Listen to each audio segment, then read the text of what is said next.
एक समय की बात है, बजरंगपुर नाम का एक बहुत ही सुंदर गांव हुआ करता था। उस गांव में मंगेश नाम का एक गरीब आदमी अपने छोटे पुराने झोपड़ी में किसी तरह अकेला रहा करता था। मंगेश का इस दुनिया में कोई नहीं था। उसके माता पिता उसे 15 साल की उम्र में ही उसे इस दुनिया में अकेला छोड़कर जा चुके थे। उसी समय से मंगेश अपना गुजारा और अपना पेट पालने के लिए गांव के ही होटलों में बर्तन साफ करने का काम किया करता था, जिससे उसके जीने भर का गुजारा हो जाया करता था।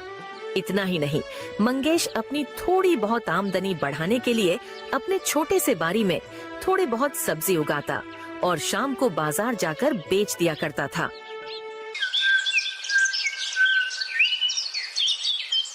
एक दिन मंगेश होटल के मालिक रतन लाल से पगार बढ़ाने की बात करता है। मालिक, मैं अपनी पगार थोड़ी बढ़ाने को बोल रहा था। जो आप पगार देते हैं उसमें मेरा गुजारा नहीं हो पाता है। मालिक, कृपया मेरा तनख्वाह थोड़ा बढ़ा दीजिए। क्या रे, तेरी ज्यादा जबान चलने लगी है क्या? तुझे 250 रुपया ही मिलेंगे महीने के। तू क्या चाहता है? 2-4 बर्तन साफ करने के मैं तुझे 1000 रुपये दूंगा क्या? चुपचाप काम करना है तो कर, वरना काम छोड़ दे। मालिक, मैं 1000 नहीं मात्र 50 रुपये बढ़ाने को बोल रहा था। अरे मैं समझ गया हूँ, तुझे काम नहीं करना है। चल निकल यहाँ से गरीब, जाके भीख मांग रास्ते पर। मैं तुझे काम से निकाल रहा हूँ। और सुनो गाँव वालों, अगर इस भिखारी को किसी ने भी काम देने की जरूरत की तो मैं उसे नहीं छोड़ूंगा। मंगेश चुपचाप सारी बात सुनता है और किसी को कुछ नहीं बोलता है। उसकी नौकरी जा चुकी थी।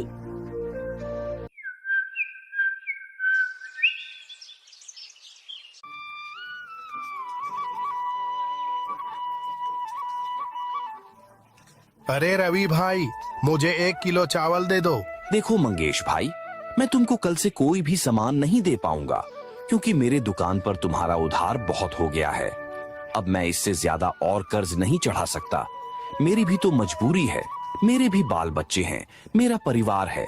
तो तुम बताओ, मैं और उधार कैसे चढ़ा सकता हूँ? ठीक है रवि भाई, आज मुझे उधार दे दो।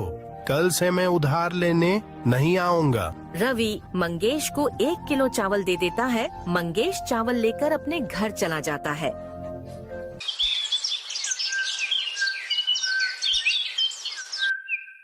ऐसे ही देखते 2-3 दिन बीत जाते हैं। आज तो खाने के लिए भी कुछ नहीं है। क्या करूं? रवि भाई की दुकान में भी कितना कर्जा हो गया है। वह तो अब मुझे एक दाना भी उधार नहीं देगा। क्या करूं? हाँ, जंगल जाता हूं, वहाँ कुछ खाने को मिल जाएगा तो वही खाकर आज का दिन गुजारा कर लूंगा। इतना कहकर मंगेश जंगल की तरफ निकल पड़ता है।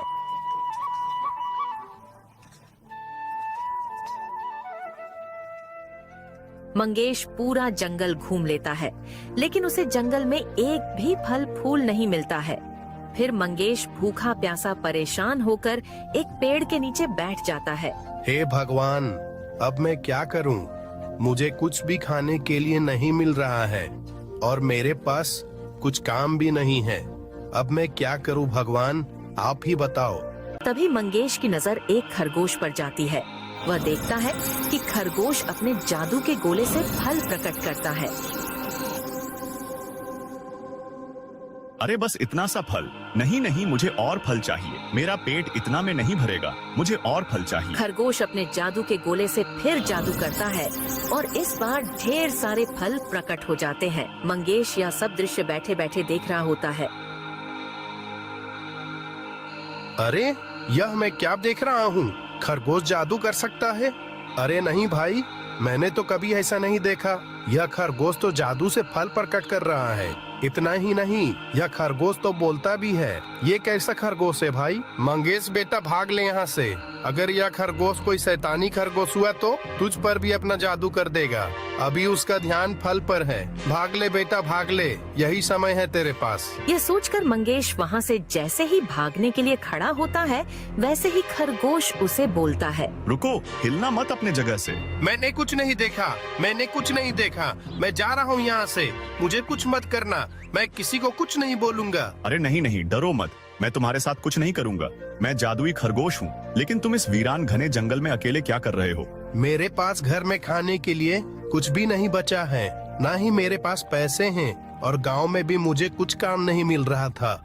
इसलिए मैंने सोचा कि जंगल जाकर कुछ फल फूल खाकर आज का गुजारा कर लूंगा। बस इतनी सी बात है, तुम रुको। फिर खरगोश अपने जादू से ढेर सारे ताज़ा ताज़ा फल प्रकट कर देता है। यह लो मेरे प्रिय दोस्त, यह सारे फल तुम अपने घर ले जा सकते हो और तुम्हें जो भी चीज की जरूरत हो वह तुम मुझे बताओ। मैं तुम्हारी सारी इच्छा पूरी कर सकता हूँ। धन्यवाद मेरे दोस्त। मैं अकेला हूँ, मेरा कोई दोस्त नहीं है और ना ही कोई मेरा परिवार में से है। मैं अपने घर में अकेला ही रहता हूँ। क्या तुम मेरे दोस्त बनोगे? दोस्त, मुझे तुम्हारे बारे में सब पता है। दरअसल मैं भी तुम्हारे ही तरह बिल्कुल अकेला हूँ। मुझे भी एक मित्र की आवश्यकता है। अगर तुम मेरे मित्र बनोगे तो मुझे बहुत खुशी होगी। क्यों नहीं दोस्त, तो आज से हम दोनों दोस्त हैं। हाँ हाँ, क्यों नहीं मेरे प्यारे दोस्त। मंगेश और खरगोश दोनों दोस्त बन जाते हैं। फिर मंगेश खरगोश को अपने घर ले जाता है।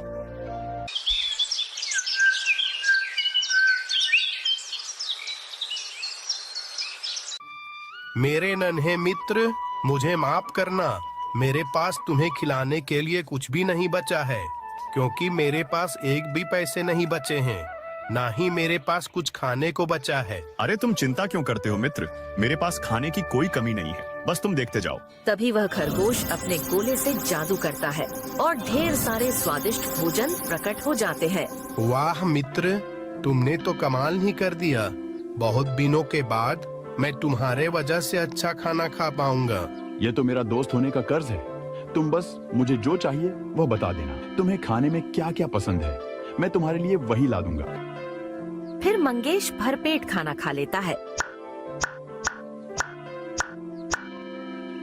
खाना कैसा लगा मेरे दोस्त? खाना तो बहुत ही अच्छा था मित्र, लेकिन तुमने इतना सारा खाना ला दिया है कि मैं इसे 3 दिन तक भी खाऊं तो ये खत्म नहीं होगा। क्या ये खाना खराब नहीं होगा क्या? तुम उसकी चिंता मत करो मित्र, मेरे जादू से लाए हुए कोई भी चीज खराब नहीं होती है। जादुई खरगोश के मंगेश की जिंदगी में आने पर मंगेश की जिंदगी पूरी तरह बदल गई थी।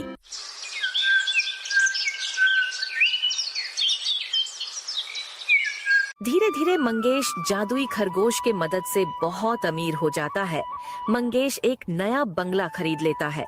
अब उसके पास पहनने के लिए अच्छे कपड़े से लेकर अच्छा खाना, यहाँ तक कि बड़ी बड़ी गाड़ियाँ भी मंगेश के घर के आंगन में खड़ी रहने लगी थीं।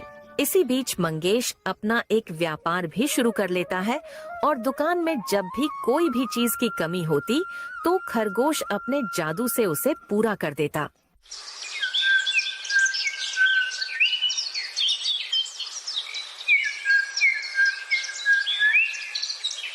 मंगेश की तरक्की देखकर सारे गांव वाले हैरान हो जाते हैं। अरे भाइयों, मंगेश को देख रहे हो ना आप लोग? होटल में बर्तन साफ करने वाला आदमी आज इतना अमीर कैसे हो गया? कुछ दिनों पहले ही तो उसने मेरे दुकान से 1 किलो चावल उधार लिया था। अरे हाँ भाई, मंगेश ने तो कुछ ही दिनों में बहुत तरक्की कर लिया। कुछ दिन पहले ही तो वो मेरे पास 50 रुपए उधार मांगने आया था। जो भी बातें गांव वाले के बीच हो रही थी, वो सारी बातें रतनलाल चुपचाप सुनता है और मन ही मन सोचता है, इस मंगेश के बच्चे के पास इतना पैसा कहाँ से आया? कुछ दिनों पहले ही तो मैंने उसे काम से निकाला था। मंगेश के तो कुछ दिनों पहले ही खाने के लाले पड़े हुए थे। पूरा गांव तो उसे कर्जा वापस मांगता था। आज वह इतना बड़ा सेठ कैसे बन गया? जरूर दाल में कुछ काला है। पता करना पड़ेगा रतनलाल, पता करना पड़ेगा। इस मंगेश के बच्चे को तो मैं छोड़ूंगा नहीं। दरअसल रतनलाल मंगेश की तरक्की से बहुत जल रहा था।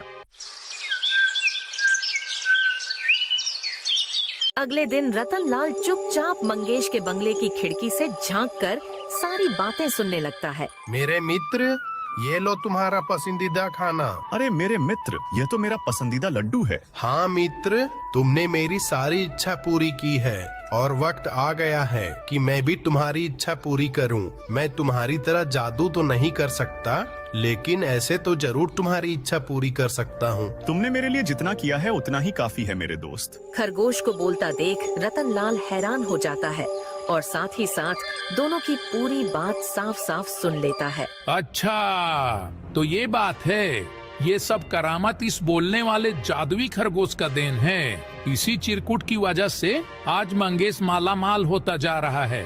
रुक मंगेश, तुझे मैं बताता हूँ। रतनलाल रात होने तक का इंतजार करता है।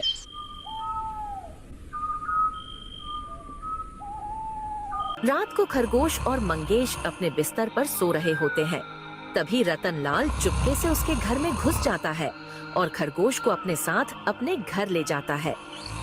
अरे चिरकुट, चुपचाप जादू कर और मेरे लिए सोने और पैसों का ढेर लगा दे। मुझे छोड़ दो, मैंने तुम्हारा क्या बिगाड़ा है? ना ही मैं तुम्हारे लिए कोई मैं जादू करूंगा। अरे क्या देख रहा है? तुझे अपनी जान प्यारी नहीं है क्या? चुपचाप जादू कर, वरना तुझे नहीं छोड़ूंगा। नहीं नहीं, मैं जादू नहीं करूंगा। मेरा जादू सिर्फ अच्छे लोगों के लिए है। तुम बुरे हो और बहुत ही ज्यादा लालची हो और साथ ही साथ बुरे इंसान हो।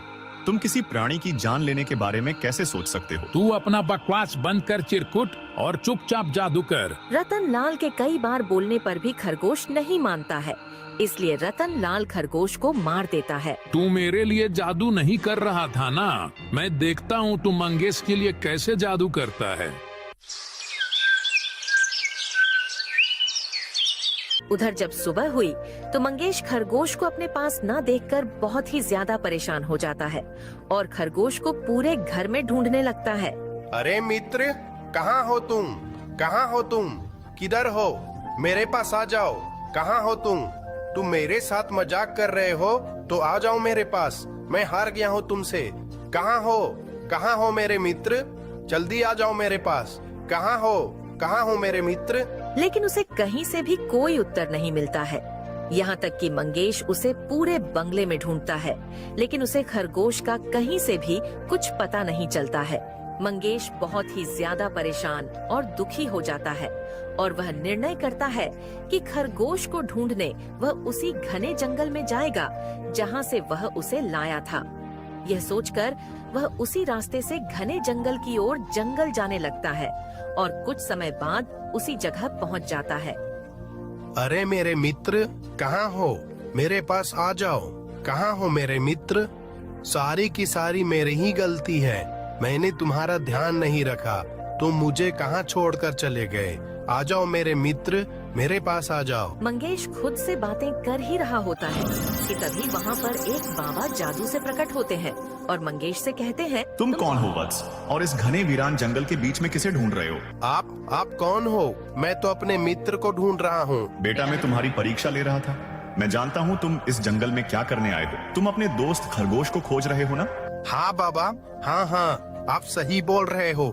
मैं तो अपने दोस्त खरगोश को ही ढूंढ रहा हूँ। बेटा, उस खरगोश को मैंने ही तुम्हारे लिए भेजा था, तुम्हारी मदद करने के लिए। लेकिन उस दुष्ट रतनलाल ने चुपचाप रात को तुम्हारे घर से चुराकर अपने घर में लेकर उसे डरा धमकाकर उसे जान से मार दिया। मेरे दूत को मारने का बदला मैं उससे अवश्य लूंगा। यह सुनकर मंगेश बहुत दुखी हो जाता है और बोलता है, बाबा जी, क्या आप मेरे मित्र को वापस नहीं ला सकते हो क्या? कृपया आप मुझे मेरा मित्र लौटा दें। मैं आपका जीवन भर आभारी रहूंगा। अच्छा ठीक है बेटा, तुम इतना बोल रहे हो तो ये लो तुम्हारा मित्र। फिर बाबा जी अपना जादू करते हैं और खरगोश प्रकट हो जाता है। मंगेश अपने मित्र को वापस जिंदा देखकर बहुत ही ज्यादा खुश हो जाता है और कहता है, अरे मेरे मित्र, कैसे हो तुम? दोनों के बीच बातचीत होने लगती है। तभी बाबा जी गायब हो जाते हैं और मंगेश और खरगोश खुशी खुशी अपने घर चले जाते हैं।